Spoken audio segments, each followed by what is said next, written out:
What's up, everybody? This is Jason, and I wanted to go over some pickups I had yesterday when I was out in the armpit of Indiana, just driving around.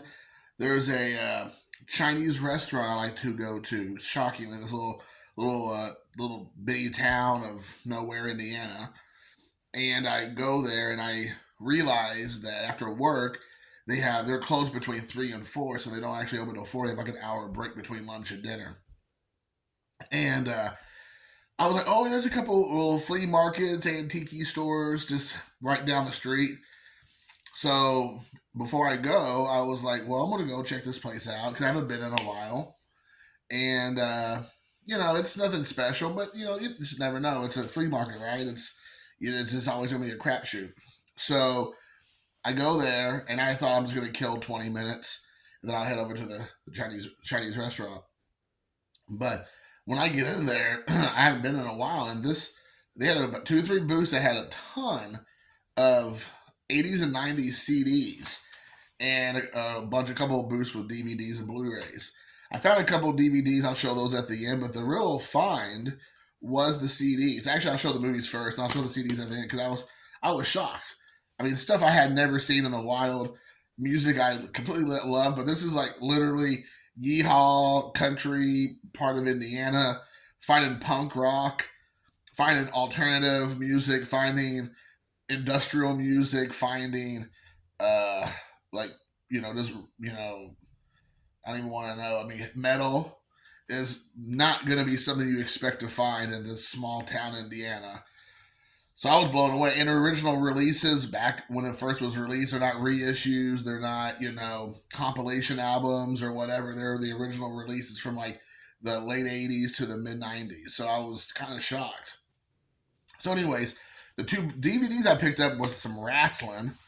And again, shocked that I found these there because these are kind of a little bit rare ish. Again, I don't ever see them. I've never seen them in the wild.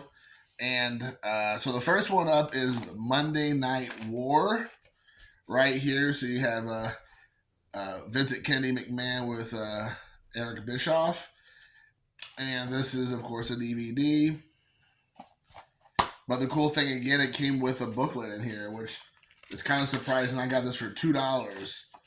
So it came with 2 inserts, which is cool.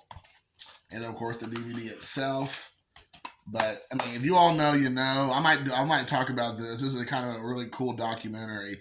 But I mean, most of us wrestling fans know that the Monday Night Wars between the two. War is Raw and WCW Monday Nitro.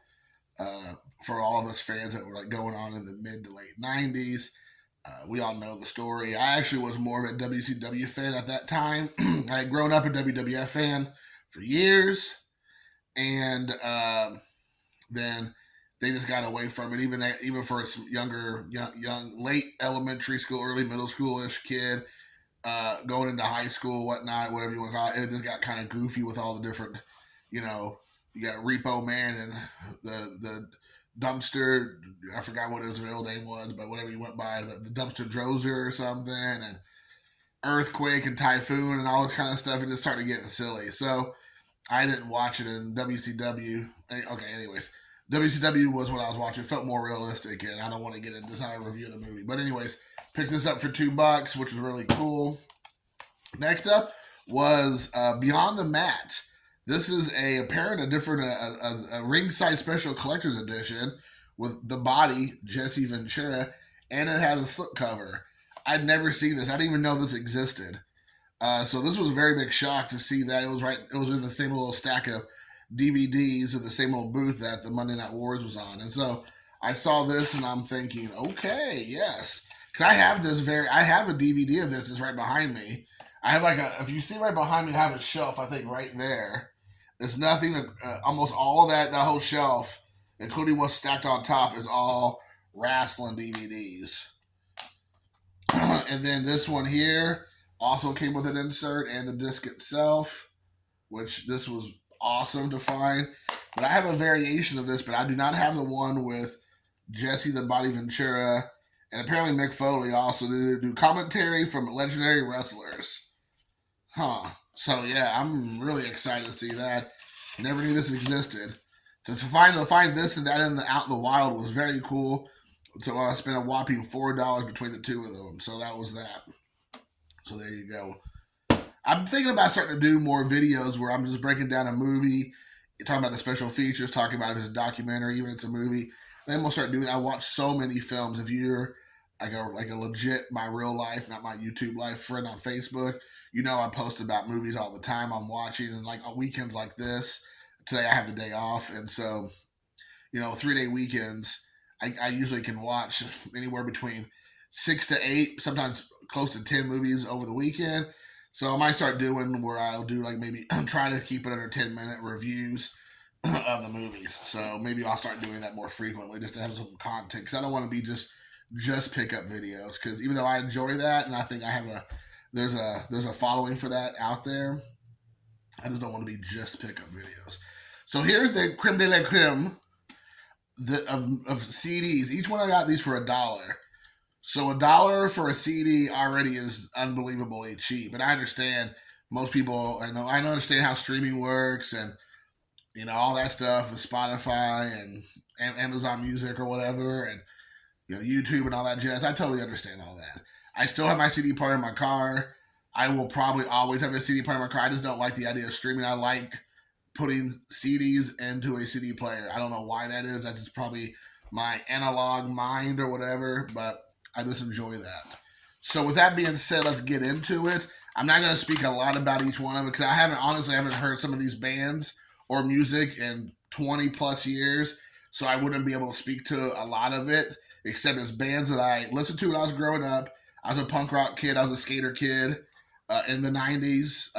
And so I grew up in southern Indiana, but I went to Louisville, Kentucky during the boom of straight edge punk rock, metal, chugga metal, and maybe I'll do a video someday talking about me growing up with that lifestyle. But I used to go skate with my friends, listen to this music. I used to go to all the haunts in Louisville on Bargetown Road, Baxter Avenue, Grinstead Avenue, all those places out that way.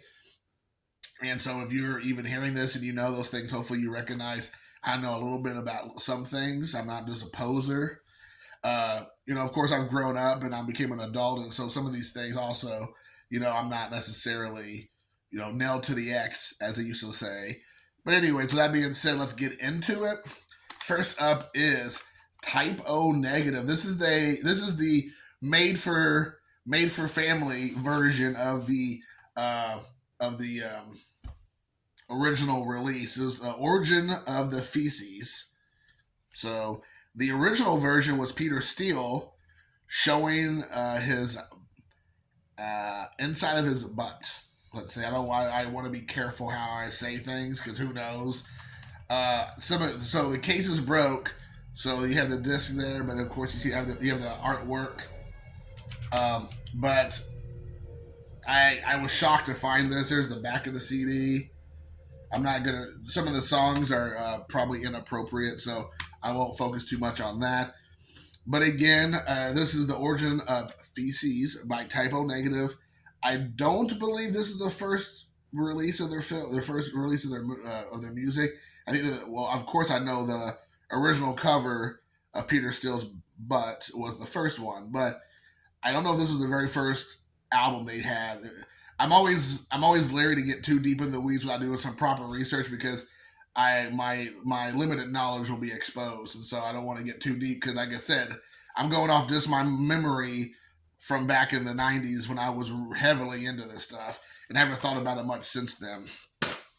Next up was this one here, the Violent Femmes, New Times.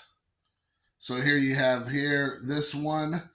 Now this one is from 1994. When was this released? 90. So I think the original release was 92. This variation came out in 94 also, if I'm looking at that correctly. I think that's is that Roadrunner? Yeah, Roadrunner label. This one is from Elektra, right? And so this is the Violent Femmes.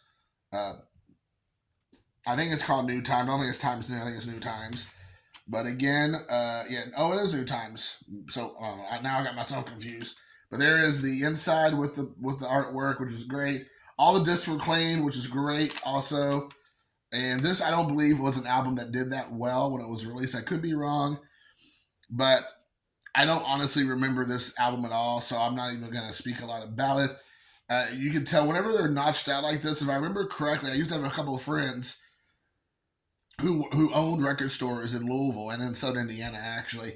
And I want to say when they did that, that was like a promo copy for the stores so they could play the music on their their sound system.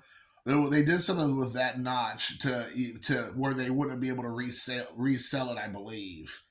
I want to say that's true, but I remember you'll see a lot of those, and that's usually because it was a store issued release, so they have like a free copy so they can play the music. If I'm wrong, somebody correct me, but I want to say it's something to do like that. The next up was I don't believe this is I don't believe most of the stuff's pretty rare. At least again, rare to me. I've never seen any stuff in the wild, and definitely haven't seen it. If I did ever see it in the wild in 2023, maybe back in like the 90s when I was shopping at Ground Zero and Air Ecstasy and Blue Underground and all that stuff in Louisville. Maybe I ran into it, but definitely not in middle of nowhere, Indiana, in 2023. That's for sure. But this one here, I feel like it's not like a band that people don't recognize. This is a band that was very popular, at least a lot more popular than other bands I'm going to be showing. Well, except the one at the very end. This is, I believe, a remix of the first album, Nine Inch Nails, Further Down the Spiral. So Trent Reznor, Nine Inch Nails, as most of you all know. I think I had this release. I think I had the original release, which has kind of like a what kind of cover? It was very like tan cover. I think it had I don't think it was similar. I think it was quite different than this cover. But anyways, I believe I had the original version again, like in '94. When did this come out? I want to say this came out around '94. Look at that. Look at me. But here is the inside of it, and there is the back. And this you have Piggy on here, The Art of Self-Destruction, Hurt, Eraser, Self-Destruction, The Beauty of Being Numb, and Erased. And so they have quite a few different, and these are all remixes, I believe, of the songs. I think that's again, I'm not 100% sure. So again, I'm trying to purely remember this from my old brain, and it's an old man brain now. So, always been a fan of industrial music, especially Nine Inch Nails. Got me into it. Now I listen to all kinds of industrial music that I've been turned on to, but Nine Inch Nails is kind of like the gateway for me.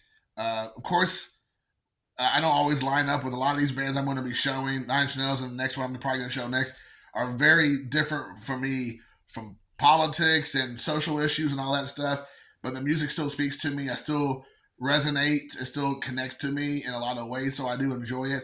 But I'm sure people would be like, how can you listen to this music if you are who you are, and vice versa. I can't. It's the same way like I love horror movies and different kinds of movies. Obviously, there's topics and subject matter I'm not a fan of, but there's something that draws me to it, which I enjoy. I can separate it. It's like if I don't drink, I can go to a bar and not drink. It's like I can go to watch a movie and listen to music and not necessarily at all have it infect my mind or my heart in a way where I feel like it corrupts me, for lack of better words. So it's that same premise. I don't know if that makes sense, but maybe it does. All right. Next up is this came out in 1983. Wow. Now I can tell you for sure I was not listening to Sonic Youth in 1983, but this was apparently this must be almost like an EP. I don't think this is a full album. It says confusion is sex plus kills your idols. So there you have that. And there is the inside of it. Now, I like Sonic Youth of the 90s, or maybe the late 80s, but I do not remember this album at all. So, don't know much about it. I'm sure I've heard some of this music before. Kill Your Idol sounds very familiar, but that's the only one I recognize. And I guess what it is two different albums together, because I think they have, or it's the same album, but it's just they put two different albums together on one CD. So I think you have all these songs, and then it says plus these songs. So I believe you have Inhuman, which sounds familiar to me. Shaking Hell, Be Your Dog. Some of the Protect Me, You, Lee is Free. Some of these seem like I recognize the names, and again, I could be getting myself confused, but there you go. Sonic Youth from '83 off of Geffen Records. Huh. What was the Nine Inch Nails music album? Interscope, that's right. And I'll show another Sonic Youth. Now, this is the Sonic Youth I remember growing up and liking. And again, I think this is also an EP or considered a single. And it is Dirty Boots right here. This is also a paper cover, which is kind of cool, cardboard. This specific release was in 91, I believe it looks like it says. So again, here you have the CD and then the, I don't know what you want to call them. There's notes on here, Dirty Boots. Yeah, 1991. So Sonic Youth there. And like I said, mostly of it is music. Dirty Boots, White Cross, Eric's Trip, Cinderella's Big Score, Dirty Boots again, and The Bedroom. Bow, chicka, wow, wow. So yeah, this is more like an EP, I would assume. But some of Dirty Boots sound very familiar. Again, when it comes to Sonic Youth, some of the music, it all kind of runs together. Honestly, I got to go back and listen to it again. All right, the next one is another one kind of like Trent Reznor / Nine Inch Nails. I was really, this is like, of course, the subject matter, a lot of the songs, and what they stand for, I don't necessarily agree with. But I remember in the 90s, they were super huge. I think it was an all-girl group, if I'm not mistaken, or at least 3/4 of the group was girls. I never saw them play. They came through Louisville a couple of times, I believe, but I never got a chance to see them. Not that I remember. And if I'm sure I would have remembered to see this band because they burned pretty hot there for a while. And that is Bikini Kill out of, I believe, Washington State or Portland, Oregon. Maybe Washington State. I think it's from Washington State. I think some of the girls are originally from Portland, maybe. But Bikini Kill, they were in the same group with like Nirvana and those guys back in the late 80s, early 90s. And so this album here came out in, when did this come out? What year did this come out? This was the 1994 again, which is what I was saying. So this is on Kill Rock Stars. Is that right? Kill Your Rock Stars, or I think that's the name of the album or the name of the company, Kill Rock Stars. Yeah, Kill Rock Stars. So this is the first two albums, CD version of the first two records. It even says on the back, what does it say? These songs are still available on vinyl, which is super cool to see. But the song here, I want to say it's Rebel Girl is the song that I think they're probably most known for. But it says, this was some of the songs: Suck My Left One, Jigsaw Youth, White Boy, Carnival, Double Dare Ya, Liar, and let's see, Resist Psychic Death. So I can honestly say I don't remember all those songs. But finding this stuff in the wild is mind-boggling. I cannot believe I found Bikini Kill in a small town. Like literally, could not be more hillbilly redneck. I bet they would be shocked and maybe disgusted to know that's what happened. The last two were the biggest finds for me. Actually, let me show this one first. It is another single that was released. And I had never heard these other three songs before. Not saying that they're not on other albums. I just don't know if I ever really paid attention. But this is a single release of the Smashing Pumpkins 1979. There with Billy Corgan and James Iha. And I think that was their keyboardist or drummer who passed away. And then you have, I think it's Marcy. I think that was her name. This is from 1996. So I believe the album came out in 95. This was a single that was released. I love 1979. It's I was born right around that time. So obviously it wasn't something I grew up I wasn't growing up in that time that this song was about. But when this song was released, it was like I was all about it. This song got so much play in my car when I was a kid. The other three songs on here was Ugly, Believe, and Cherry. And I don't know if I have the CD in my car because I'm loving it so much. I'm playing it right now. But so anyways, I love Smashing Pumpkins. Probably one of my biggest uh, bands I've loved so much. There are very few bands out there that I love, and that much as I love Smashing Pumpkins. But I just really like Smashing Pumpkins, and I really like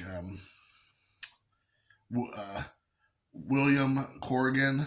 Is that right? Billy Corgan. But anyways, I really like Billy Corgan as a person nowadays. I enjoy him. I think he'd be the kind of person I'd love to have a burger with. Maybe I don't know if he eats meat, but anyway. So yes, this right here was super cool to find. Something I never even knew existed. Like amongst a lot of these things. And the last, but certainly not least, for me, this kind of crosses all kinds. It's punk rock. It is Japanese. It is 90s. They had, this is an all girl group. I've seen them perform live years ago when I first moved to Indianapolis area. They performed at a small little venue. And the thing that they opened up and played with Nirvana back in the heyday with Nirvana, and going to all those like huge tours that these like big punk rock, alternative, grunge rock, whatever you want to call it, tours back in the '90s, and knowing that I got to see them in like a very intimate venue, which probably could seat like, or not even seat you, standing room only, like maybe 100 people, maybe, and then to see them do their set was just like mind-boggling. It was super cool to see. I never thought I'd see this album in the wild. Honestly, that was very surprising. This came out in '93, so it was before I probably really even knew who they were. I'm sure I didn't pick up on who they were until probably more like mid to late '90s. And it is Rock Animals Shonen Knife, all girl group from Japan. I think they're from Osaka originally, and they're still going right now today. They're still playing now. I think the guitar player or the drummer passed away years ago. So there's another girl. When I saw them, there was a young-ish girl playing for them, and probably she's probably maybe around my age. She might be a little bit younger because the other two girls in the band, I think they're in their 60s now.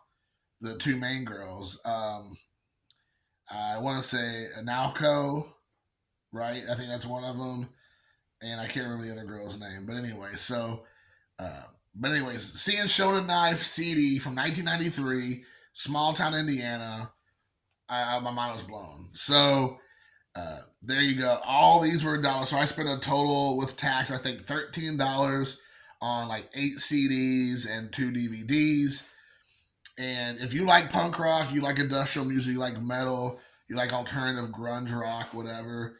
All these bands? I think the only band that people would all recognize for sure would be the Smashing Pumpkins. And all the other bands, I think people would not. Well, Nine Inch Nails probably too, I guess. But everybody else, unless you're really into this kind of music, you probably don't know a lot of these bands, or you just know their names, but you don't really know much about them. So, if you can communicate with me below, comment, like the video, for sure, subscribe. Most importantly, outside of commenting, which I care the most about, is comments. Let me know what you think about the pickups I did here in Indiana. What were the highlights? Do you have these albums in your collection? Are you a fan of this kind of music? I would love to hear below. And hopefully I turned some people on. If you like punk rock, you like grunge, alternative, you like some metal, you like industrial, check out these bands. They're not always for everybody. Sometimes the subject matter is probably lacking for some people.